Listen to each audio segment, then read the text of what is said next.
All right, so here is the first look at the completed comic book wall.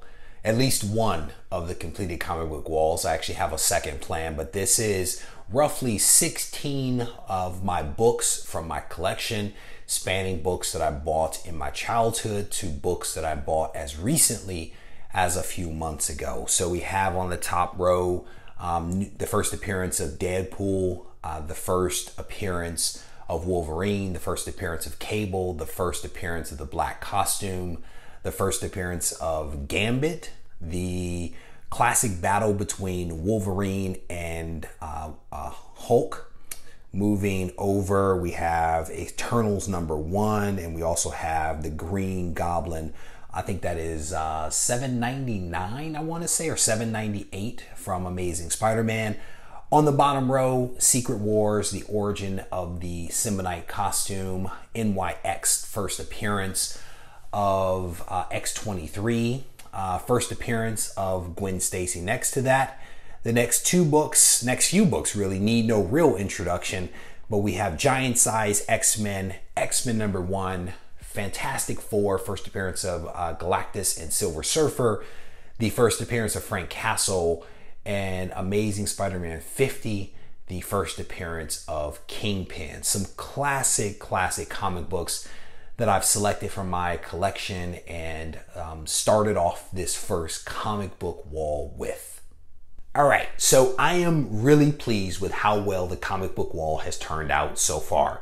But I've had a lot of learnings along the way that I wanted to kind of share with you guys, because I know that many of you are thinking about doing your own comic book wall. And so maybe some of the trials and tribulations that I went to may help somebody else out. So I'll kind of speak to some of the learnings that I've had. So one of the big things was I wanted to figure out the layout of my wall. I wanted to determine how many slabs, how many mounts could be accommodated on this wall. And so with some basic math to figure out how big the wall was, how big a slab is, knowing that I want a little bit of space, like an inch or so on either side of the book, and then a little bit of space between the rows. I had to do some basic math to determine how many slabs would fit on the wall. Once that was all said and done, it became a thing of making sure that my lines that I was going to be leveling against were all level and straight, right? Once that was done, it became a thing of how am I going to attach these slabs to the wall? I didn't want to make a lot of really large holes in my wall by using drywall anchors. So I ended up just using some basic drywall screws.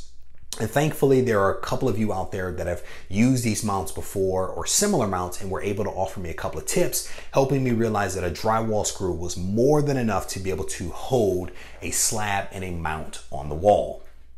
So I want to show you guys what this looks like behind here. So let me take one of these books off the wall. Hopefully I can. There we go. So as you can see, it is nothing more than a drywall screw directly into the drywall. One of the first learnings that I had when it came to attaching the mount to the wall was that there didn't need to be a whole lot of space between the wall and the head of the screw for the mount to be able to fit nice and securely on top of that screw.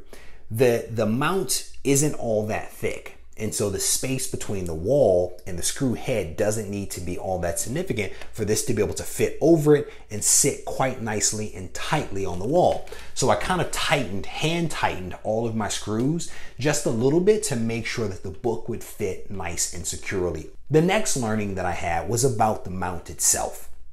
I had some issues early on with trying to get the mount tight enough so that the book would fit securely. And so there were a couple of learnings here.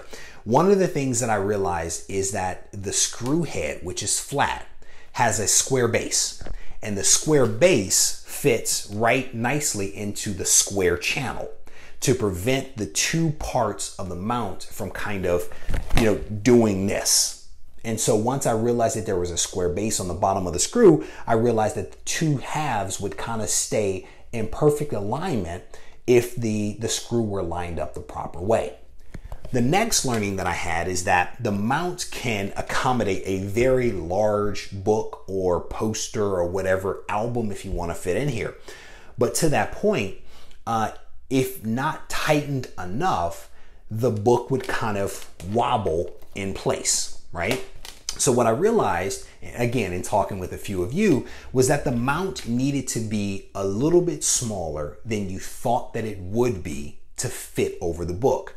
The mount has a little bit of give because it's made out of plastic. So by tightening this down a little bit tighter and a little bit smaller than you think it should be, it actually will hold the book very securely, right? And again, flat head on the screw, you put your thumb on it once you get the square base lined up, and you just kind of hand tighten the back of the screw, the nut, hand tighten that.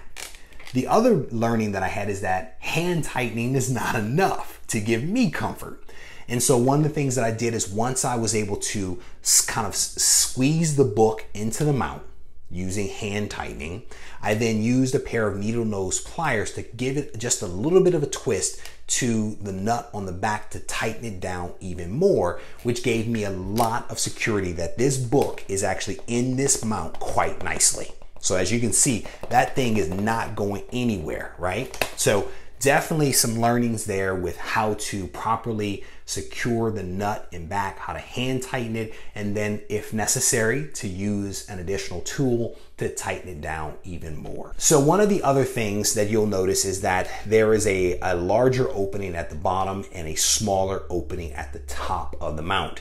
The larger opening is basically there to accommodate the head of the screw. But once over the head of the screw, what you want to do is to give a little tug or push down just a little bit so that the screw bottom will fit nicely and tightly into the top notch of the mount itself. So let's see if we can get this over.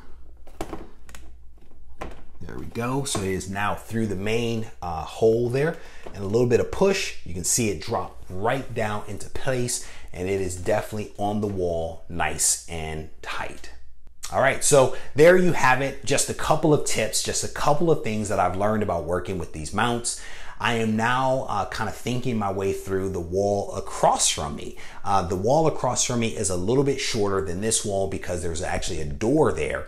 And I'm actually thinking about doing an additional 14 mounts on the wall straight across from me because it's a little bit shorter again than this wall behind me. So thinking my way through that, trying to make sure that I want to do 14.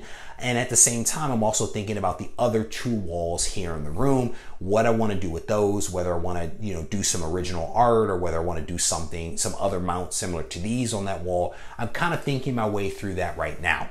So two of the other things that I'm going to be working on over the next couple of weeks is trying to figure out what I'm going to do for a desk in here. One of the things that I want is a super sturdy desk that doesn't take up a lot of room, but has a fair amount of surface area for me to be able to read books, to stack books, to maybe have some sorting space. And what I'm thinking is that I may actually need more than one table. I may actually need maybe a desk or maybe a table or two here in the room to give me the surface area that I need to be able to work. So I'm going to be thinking my way through that. The other thing that I'm going to be thinking about is storage here in the room. I have roughly 25 or so, 26 short boxes here in the room, and they are kind of around the perimeter of the room. So one of the things I'm kind of thinking about is how do I want to store these books? I've been looking at some file cabinets, thinking my way through, do I want to use a file cabinet? Do I want to use some of those storage boxes that are essentially like the cardboard drawers? So I'm just kind of thinking my way through, how I want to do this. The great thing is that there's no rush.